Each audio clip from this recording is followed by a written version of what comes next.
बिस्मिल्लाहिर्रहमानिर्रहीम।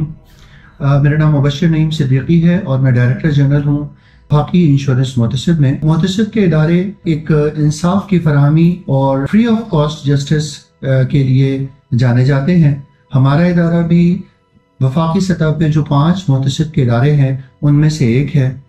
वफाकी इंश्योरेंस मोहतसिब का काम यह है कि इंश्योरेंस इंडस्ट्री में किसी किस्म की मैल एडमिनिस्ट्रेशन अगर होती है, पॉलिसी होल्डर को किसी किस्म की मिस रिप्रेजेंटेशन का सामना करना पड़ता है, अगर कोई मिस सेलिंग हो के अगर किसी किस्म की कोई ऐसी चीज होती है कि जिससे पॉलिसी गलत चीज बता के उसको बेची जाए और बाद में उसको इस बात का एहसास हो, तो वो हमारे पास कंप्लेंट लेके आ सकता है। और कंप्लेंट को हम पहले एडमिट करते हैं, उसकी रजिस्ट्रेशन होती है, उसमें जो उसकी रजिस्ट्रेशन के बाद उसका आगे किस तरीके से उसको पूरा प्रोसेस होता है, उसका एक फ्लो चार्ट है।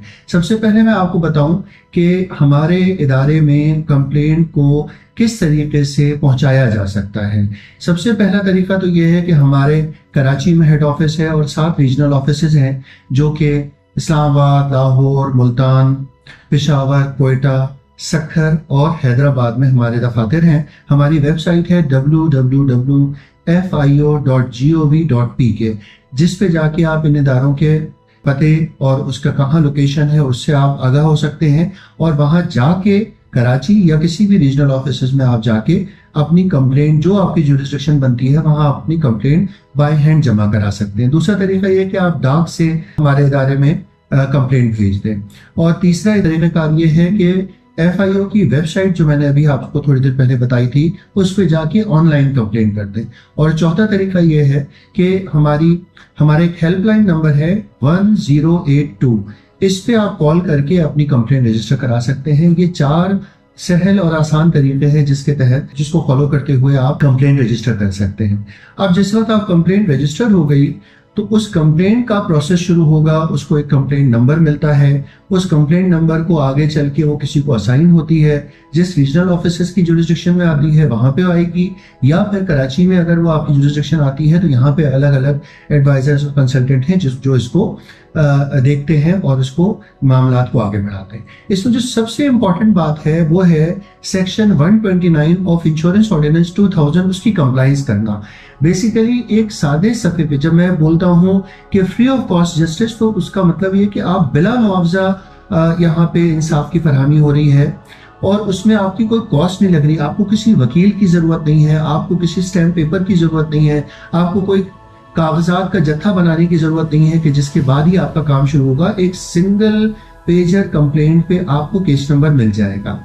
इस केस नंबर के मिलने के बाद जो सबसे इंपॉर्टेंट बात है जो मैंने अभी आपको बताई, एक इंश्योरेंस ऑर्डिनेंस 2000 में सेक्शन 129 है, वो उसकी कंप्लायंस कंप्लेनेंट को करना जरूरी है। जो पॉलिसी होल्डर है, जो अग्रीव्ड है इंश्योरेंस कंपनी का, वो क्या है कि आप एक कागज पे लिख के ये देते हैं कि आपका ये केस किसी और जगह किसी और लीगल फोरम पे पेंडिंग नहीं है, पहली चीज।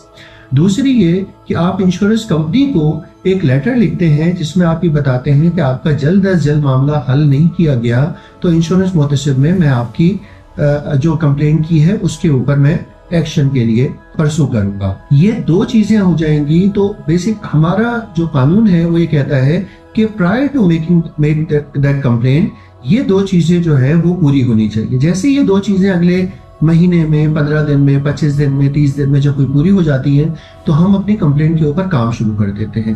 कंप्लेंट पे बड़ा आसान तरीका है, उस पे कमेंट्स मंगाए जाते हैं, उस कमेंट्स पे रिजॉइंडर लिया जाता है कंप्लेनेंट से और उसके बाद उसकी हेयरिंग होती है। हेयरिंग हमारे जो सीनियर एडवाइजर्स हैं, कंसल्टेंट्स हैं, रीजनल ऑफिसर्स के हेड्स हैं, वो हमारी कंप्लेंट के ऊपर हेयरिंग करते हैं और उसके ऊपर फैसला सादर करते हैं कि कंप्लेंट आया कि कंपनी की कोई गलती थी या नहीं थी।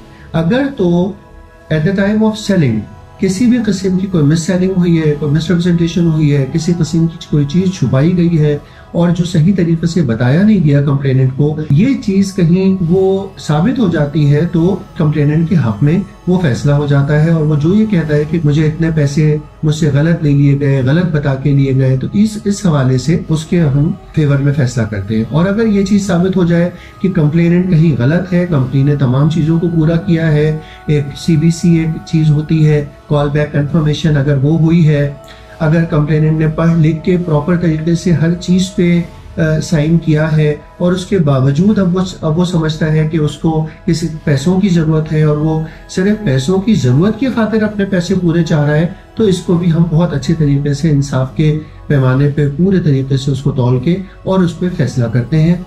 इसमें मोहतसिब साहब अथॉरिटी है फैसला सादर करने की। उनका जो स्टेटस है वो हाई कोर्ट के जज के बराबर स्टेटस होता है। वो प्रॉपर तरीके से उसको एक वेटिंग होती है, हमारे एडवाइजर अप्रेजल्स उसको देखते हैं, उस एडवाइजर अप्रेजल्स वो फाइनल ड्राफ्ट मोहतसिब साहब को देते हैं और मोहतसिब साहब उसको फाइनल साइन करते हैं। ये तो एक तरीक़ेकार जो मैंने आपको पूरा बता दिया। इसमें दो पहलू और हैं कि अगर किसी किस्म के रिव्यूज के हवाले से वो चाह रहा है कि हमारा जो ऑर्डर है, दोनों पार्टीज चाहे वो इंश्योरेंस कंपनी हो या साइल हो, जो भी कंप्लेनेंट है, इन दोनों में से किसी को भी ये महसूस होता है कि वो उसके खिलाफ जो फैसला हुआ है और दूसरे के हक में जो फैसला हुआ है वो किसी तरीके से उसमें कोई एक बात या दो बातें या चंद बातें ऐसी हैं जिनको सही तरीके से नहीं देखा गया, तो वो रिव्यू पिटीशन हमारे पास फाइल कर सकते हैं। Federal ombudsman institutional reforms act कहता है कि आप रिव्यू कर सकते हैं, दोबारा मोहतसिब के बाद रिव्यू कर सकते हैं। और अगर आप उस फैसले से भी मुतमईन नहीं है तो सदर पाकिस्तान के पास आप रिप्रेजेंटेशन कर सकते हैं। रिप्रेजेंटेशन आखिरी वो फोरम है ऐवान सदर के जहां सदर पाकिस्तान के सामने रिप्रेजेंटेशन होती है। उस रिप्रेजेंटेशन पे जो फैसला होता है वो हतमी और आखिरी फैसला होता है। उसके बाद अगर फर्ज कर लीजिए कि हमारे लेवल पे ही कंपनी मान जाती है और पैसे दे देती है या कंप्लेनेंट मान जाता है और अपने पैसे ले लेता है, तो केस वहीं खत्म हो जाता है, नहीं तो रिव्यू लेवल पे, नहीं तो रिप्रेजेंटेशन। जो हमारे फैसलों की बेसिक एसेंस है वो ये कि जो मुहतसिब के इदारे कहते हैं हर सूरत में एमिकेबल सेटलमेंट होना चाहिए। सबसे पहले हम उसकी कोशिश करते हैं। जो the essence of law is to make that decision with amicable settlement. उसमें विन विन पोजीशन होती है फॉर बोथ द पार्टीज। हम दोनों को बैठा के कोशिश यही करते हैं कि ऐसे तस्वीर पे पहुंच जाए कि जहां कंपनी भी राजी हो जाए, कंप्लेनेंट भी राजी हो जाए, ताकि बहुत लंबा वक्त ना लगे फैसलों में और फैसलों के इम्प्लीमेंटेशन पे। कोशिश हमारी ये होती है कि जो कानून हमें इजाजत देता है कि 60 दिन के अंदर अंदर हम फैसले कर लें, वो 60 दिन के अंदर अंदर हम फैसले करें। एमिकेबल सेटलमेंट पे सबसे ज्यादा तवज्जो दी जाती है। अगर किसी वजह से एमिकेबल सेटलमेंट ना हो पाए तब हम स्पीकिंग ऑर्डर की तरफ जाते हैं और ऑर्डर करते हैं। और जैसा मैंने आपको थोड़ी देर पहले बताया कि ऑर्डर के बाद दो मजीद फोरम्स हैं, एक रिव्यू होना और रिप्रेजेंटेशन होना, उसके बाद इम्प्लीमेंटेशन हो जाती है। बेसिकली ये फ्लो है हमारी टोटल वर्किंग का। Thank you very much.